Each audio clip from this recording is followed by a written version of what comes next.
राम को मोदी जी ने थोड़े लेकर, राम 2014 के पहले, इसको मैंने कह रहा हूँ, कैमरा में कह रहा हूँ, कहाँ पे थे? मस्जिद के नीचे दबे हुए थे। कांग्रेस पार्टी क्यों नहीं बनाती थी राम मंदिर? राम मंदिर पे नरेंद्र मोदी जी वोट नहीं मारे। नरेंद्र मोदी जी विकास के मुद्दे पर, उनका काम ही एक होता है, भगवान राम के नाम पे दे दे बाबा, भगवान राम के नाम पे दे दे बाबा। भगवान राम का नहीं, जो किसी काम का नहीं। उसके बाद उनके प्रदेश के मुख्यमंत्री क्या बोलते हैं, आपको कावड़ चाहिए या कर्फ्यू? विकास का नाम तो लिया ही नहीं, एक बार भी नाम लिया। नरेंद्र मोदी वो प्रधानमंत्री हैं जो देश के लिए काम कर रहे हैं, धर्म के लिए काम कर रहे हैं, राष्ट्र के लिए काम कर रहे हैं और 140 करोड़ जनता के लिए काम किए। क्या लिखा हुआ है? कहाँ तुम कह रहे हो कि कैंडिडेट तय नहीं है, क्या लिखा हुआ है तुम्हारे चाणक्य के? जनता तय करेगी, पीएम मोदी बनेगी कि राहुल बनेगी, आप ये बनेंगे ना, वही तो मैं भी कह रहा हूँ ना। बोले तो उन्होंने सैकड़ों चीजें दी, 2 करोड़ नौकरियां दूंगा, दे दी।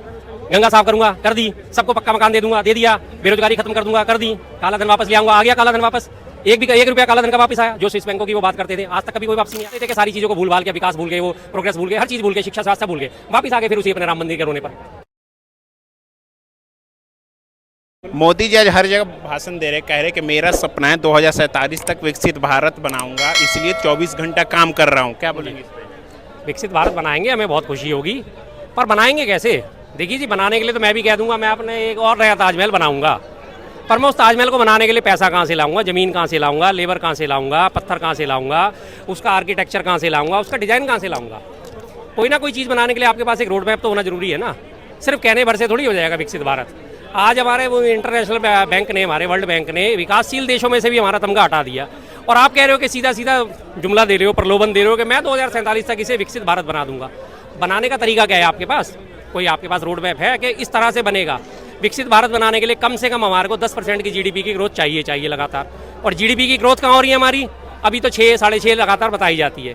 एक तिमाही में, किसी भी तिमाही में अडानी अंबानी के शेयर बढ़ जाते हैं और हमारी जीडीपी की ग्रोथ दिखा दी जाती है, बढ़ गई जीडीपी बढ़ गई। उसके बाद जब लाखों करोड़ रुपए शेयर मार्केट में डूबते हैं तो वो कहीं से खबर कहीं नहीं दिखाई जाती। एक साथ ही शेयर मार्केट में डंप आता है, जिस दिन उठती है उस दिन तो हाहाकार मच जाता है, अरे भाई साहब शेयर बाजार ने 75,000 अंक छुए, 75,000 मार्केट पहुंच गई। और जब वो गिरती है एक साथ ही धड़ाम करके लाखों करोड़ का जो बट्टा बैठता है, उसके बारे में कहीं कोई खबर नहीं चलती। फिर ऐसे कैसे बात बनेगी? ऐसे कैसे विकसित भारत हो जाएगा? बोल तो रहे हैं ना, मेरा सपना है, मेरा संकल्प है, आपका सपना पूरा करना है, विकसित करना है। बोलने से, वही तो बोला था उन्होंने बहुत कुछ था, कितनी उनकी बार बार याद दिलाया उन्हें, वो तो खुद ही भूल जाते हैं। बोल के आज बोलो और कल भूल जाते हैं, आज बोलो और कल भूल जाएंगे। वो बोले तो उन्होंने सैकड़ों चीज़ें थी, 2 करोड़ नौकरियां दूंगा, दे दी। गंगा साफ करूंगा, कर दी। सबको पक्का मकान दे दूंगा, दे दिया। बेरोजगारी खत्म कर दूंगा, कर दी। काला धन वापस ले आऊंगा, आ गया काला धन वापस। एक रुपया काला धन का वापस आया। जो स्विस बैंकों की वो बात करते थे, आज तक कभी कोई वापसी नहीं आया। भ्रष्टाचार मुक्त भारत बनाऊंगा, जितने भ्रष्टाचारी थे अपनी पार्टी में उठा के शामिल कर लिए। ऐसे भ्रष्टाचार मुक्त भारत बनाओगे जब तक वो दूसरी पार्टी में। मोदी जी तो कह रहे हैं भ्रष्टाचारी हटाओ, अब लेकिन विपक्ष कह रही है भ्रष्टाचारी को बचाओ। बिल्कुल, मोदी जी कहते हैं भ्रष्टाचारियों को हटाओ, दूसरी पार्टी से हटाओ, मेरी पार्टी में ले आओ। उसके बाद मुझे कोई शिकायत नहीं किसी से, फिर कोई मतलब नहीं, मुझे किसी से कोई लेना देना नहीं। आप मेरी पार्टी में आ जाओ, बस एक बार मेरी पार्टी में आके मेरी गोद में बैठ जाओ, जितना मर्जी भ्रष्टाचार करो, जैसा मर्जी करो। कोई सबसे बड़ी गारंटी मोदी जी की यहाँ पे काम आती है कि फिर उनको कोई छू ही नहीं सकता। ना ईडी छुएगी, ना आईटी छुएगा, ना सीबीआई छुएगी, कोई भी एजेंसी उनके ऊपर हाथ नहीं डाल पाएगी किसी भी किस्म से। ये हालत है मोदी जी की। 400 पार का नारा देना क्या लगता है, कितना सच है ये? सच मुझे पीछे अभी परसों की मैं बात करता हूँ। परसों जो हमारे केरल में मॉक टेस्टिंग हो रही थी मशीनों की, उसमें जहाँ भी बटन दबा रहे थे बत्ती जो है कमल के फूल पे जल रही थी। तो अगर वही काम चीज़ चलती रही तो फिर तो 400 क्या, वो 550 ही ले जाएंगे, पूरी 543 ही ले जाएंगे। अगर इस पे मामले पे शक दूर नहीं करा गया, अगर ईवीएम में सुधार नहीं करा गया तो फिर वो उसकी हो जाएगी। अगर वो चीज़ सही है तो जो केरल में भी 26 तारीख को इलेक्शन है, उसके लिए ईवीएम पहुंची है, उनके मॉक टेस्ट हो रहे थे, जो भी बत्ती जल रही थी, जहाँ भी बटन दबाओ बत्ती जाके कमल पे जल रही थी। अगर यही हालत रही तो 400 क्या, वो 440 भी ले जाएंगे, 543 भी ले जाएंगे।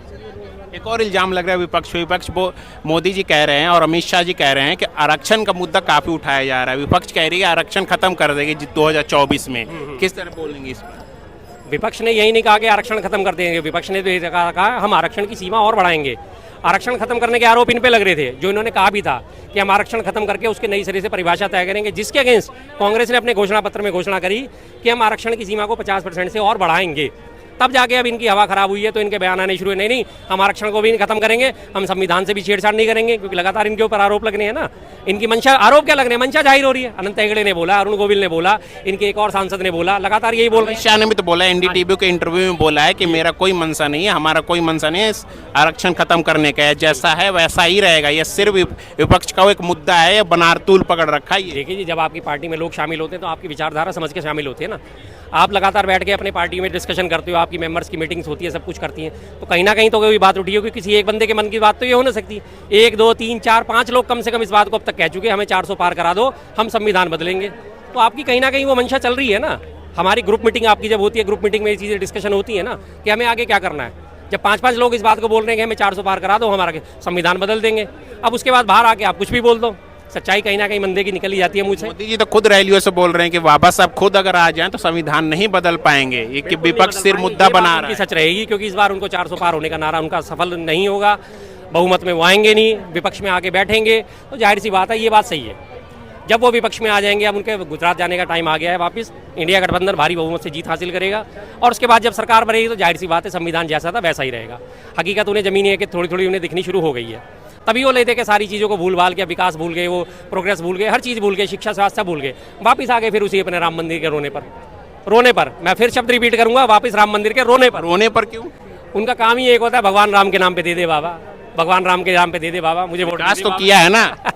किसके नाम पर वोट मांगेंगे? कहाँ मांगा है उन्होंने? विकास के नाम पे वोट मांगा? किसी भी रैली में आप देख लो, लगातार विपक्ष जो है सनातन का अपमान करता है, इसलिए मुझे वोट दो।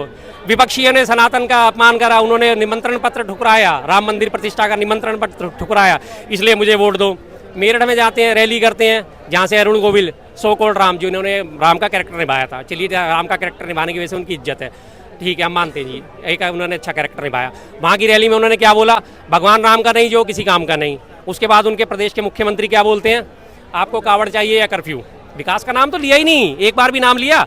अभी उन्होंने परसों सूर्य तिलक की बात को कैसे घुमा फिरा के कितना जबरदस्त करा, अरे अरे सूर्य तिलक हो गया, भगवान राम को 500 साल में सूर्य तिलक हो गया। भाई साहब आप ये तो देखो वैज्ञानिक तरीके से आपने सूर्य तिलक कराया कैसे? इधर से लेंस रखा, इधर से लेंस रखा, उनकी एक सिस्टम बना के उसको जो सेंट्रलाइज करके आपने माथे पे तिलक कर दिया।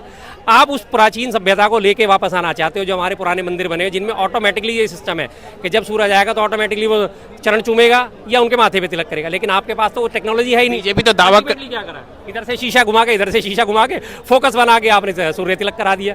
बीजेपी तो दावा कर रही है ना कि रामलला उन्हीं के राज में आए हैं। हाँ जी, इससे पहले तो कभी राम ही नहीं थे। 6 अप्रैल 1980 को बीजेपी की स्थापना हुई थी, उससे पहले राम का कोई अस्तित्व ही नहीं था। क्या बोलेंगे भाई साहब? देखिए सर का मैं कई वीडियो देखा हूँ और मैं इसीलिए आया हूँ। मैं चुनौती के साथ कहना चाहता हूँ कि ये जिस मुद्दे पर अगर ये बहस करना चाहते हैं ना, उस मुद्दे पर बहस करने में ऑन कैमरा बोल रहा हूँ। इन्होंने बोला राम को मोदी जी ने थोड़े लेकर, राम 2014 के पहले, इसको मैं नहीं कह रहा हूँ, ऑन कैमरा में कह रहा हूँ, कहाँ पे थे? मस्जिद के नीचे दबे हुए थे। कांग्रेस पार्टी क्यों नहीं बनाती थी राम मंदिर? राम मंदिर पे नरेंद्र मोदी जी वोट नहीं मारे, नरेंद्र मोदी जी विकास के मुद्दे पर वोट मांग रहे हैं। इन्होंने बोला है कि योगी जी ने सिर्फ राम की बात किया है। उत्तर प्रदेश भारत का सबसे बड़ा राज्य, जहाँ पर जनसंख्या वाला प्रदेश, आज जाइए हर घर नल योजना के तहत पूरे, चाहे फॉर्च्यूनर वाले घर में अगर जो नल के टोटिस पानी आता है या चाहे गरीब के घर में भी आता है, एक को किया है। और मैं इनको कहना चाहता हूं कि 370, एक मिनट रुक जाइए सर, बीच में मत बोलिए। इन्होंने कहा कि कोई मुद्दा नरेंद्र मोदी जी ने काम नहीं किया है। मैं इनको चुनौती के साथ कहना चाहता हूं कि 2014 के पहले गांधी आप शराब पी के अरविंद केजरीवाल का है ना, शांत हो जाइए, बीच में मत बोलिए आप। 370 कोई मुद्दा नहीं है। ये कह रहे 370 हटने से बीजेपी को या जनता को क्या फायदा मिला? हमें फायदा मिले या ना मिले, इनको फायदा मिले या ना मिले, आपको फायदा मिले या ना मिले, हमारे सेना को जो देश के पत्थर खाते थे उनको सेना को सम्मान मिला। सबसे पहली बात यह है जिनके कारण हम सबके अपने परिवार के कारण चैन की नींद उनके कारण सोते हैं, उनको सम्मान मिला। सबसे पहले सेना को सम्मान मिलना चाहिए। नरेंद्र मोदी जी ने वो करके दिखा। ट्रिपल तलाक का मुद्दा, जो मुस्लिम महिलाओं को सम्मान दिया, इसमें बीजेपी के हिंदू को कोई फायदा नहीं मिला, मुस्लिम महिलाओं को सम्मान दिया है। नरेंद्र मोदी वो प्रधानमंत्री हैं जो देश के लिए काम कर रहे हैं, धर्म के लिए काम कर रहे हैं, राष्ट्र के लिए काम कर रहे हैं और 140 करोड़ जनता के लिए काम कर रहे हैं। विकास के लिए क्या किया? विकास 140 करोड़ जनता में 80 करोड़ लोगों को मुफ्त राशन दिया है। क्या कांग्रेस पार्टी कभी दे सकती थी? और विकास हुआ। इन्होंने बोला रोजगार के मुद्दे पर ना, इन्होंने बोला रोजगार के मुद्दे पर, अभी ने बोला ईडी सीबीआई है। इनसे ये बताइए, सच बोलना कि अरविंद केजरीवाल घोटालाबाज है कि नहीं है? वो कांग्रेस पार्टी में शामिल हुए कि नहीं हुए हैं? बिल्कुल नहीं है। बताइए। सबसे पहले इन्होंने पानी की बड़ी जोर शोर से इन्होंने पानी की बात करी है ना, ये सबको पानी पहुंचा दिया। ये रही पानी की हकीकत। ग्रामीण द्वारा गांव में पानी ना पहुंचने की शिकायत पर भड़के केंद्रीय मंत्री और प्रत्याशी अजय मिश्रा टेनी, केंद्रीय गृह राज्य मंत्री हमारे, बोले एक झापड़ में सब भूल जाओगे, बैठ जावे जमीन पे। ग्रामीण ने उठा के शिकायत क्या करी थी? ये यूपी की वारदात है, बकायदा वीडियो चला के देख लो, अगर आपको देखना है तो देख लो। मैं जवाब दूंगा। हाँ, जवाब बाद में देना, पहले वीडियो देख लो। आपको एक झापड़ में सब भूल जाओगे, बैठ गए जमीन पर। ये केंद्रीय गृह राज्य मंत्री अमित मिश्रा की जो है वाणी है।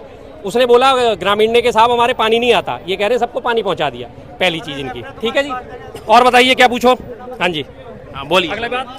रोजगार पे बोला उन्होंने, रोजगार पे। उत्तर प्रदेश में अभी पानी का सुविधा शुरू हुआ, अभी पूरे 22 करोड़ जनसंख्या है, इतना जल्दी पहुंच नहीं पाएगा, टाइम लगेगा। और कांग्रेस पार्टी ने 2017 के पहले उत्तर प्रदेश में, आज इंडिया अलायंस में अखिलेश यादव जी शामिल हुए हैं, 2017 के पहले हर गाँव में बिजली क्यों नहीं पहुँचती? ये जनता, उत्तर प्रदेश की 22 करोड़ जनता जवाब मांग रही है। और उत्तर प्रदेश के अंदर जो 253 सीट विधानसभा योगी जी ने जीता है ना, राम मंदिर बनाने से नहीं जीता है, विकास के मुद्दे पर जीता है योगी जी ने, जो दूसरी बार कन्वर्ट किया है। और ये भूल जाएं जो इंडिया गठबंधन में प्रधानमंत्री बनाने का सपना देख रहे हैं ना, अभी तो इनके नेता ही नहीं सेट हुए कि किसको प्रधानमंत्री बनाएंगे हम। पहले तो बनाया था मल्लिकार्जुन खड़गे को, वो सांस का मरीज है, उनको खुद नहीं, जनता खुद नहीं बताती है कि ये कौन है। अभी तो इनके प्रधानमंत्री। क्या बोलेंगे सर, क्या बोलेंगे?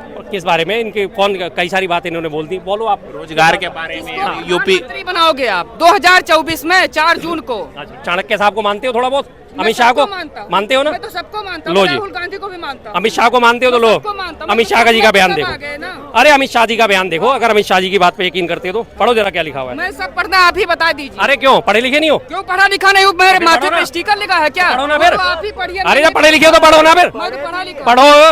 अगर पढ़ दिया तो आप क्या करोगे? हाँ तो पढ़ो ना। अगर पढ़ दिया तो क्या अरे करोगे? मेरे भाई मैं पढ़ो। नहीं, इतना बकचोदी करने का मुद्दे पर बात कीजिए। आप पढ़िए, आप पढ़िए, आप पढ़िए, आप पढ़िए। इनके पास समय नहीं है एक हेडलाइन पढ़ने का। जनता तय करेगी पीएम मोदी होंगे या राहुल। हाँ बताइए क्या लिखा हुआ है?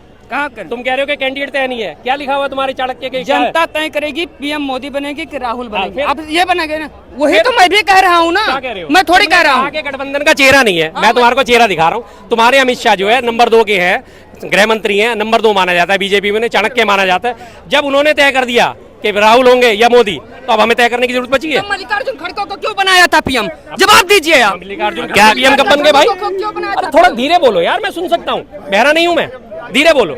मल्लिकार्जुन खड़गे को पीएम किसने बना दिया? आप क्या ही बनाया? बताइए पत्रकार महोदय, आप सही बताइए कि बनाया था कि नाम आया था, नाम आया था, सही नाम आया था। ठीक, बनाया था और नाम दोनों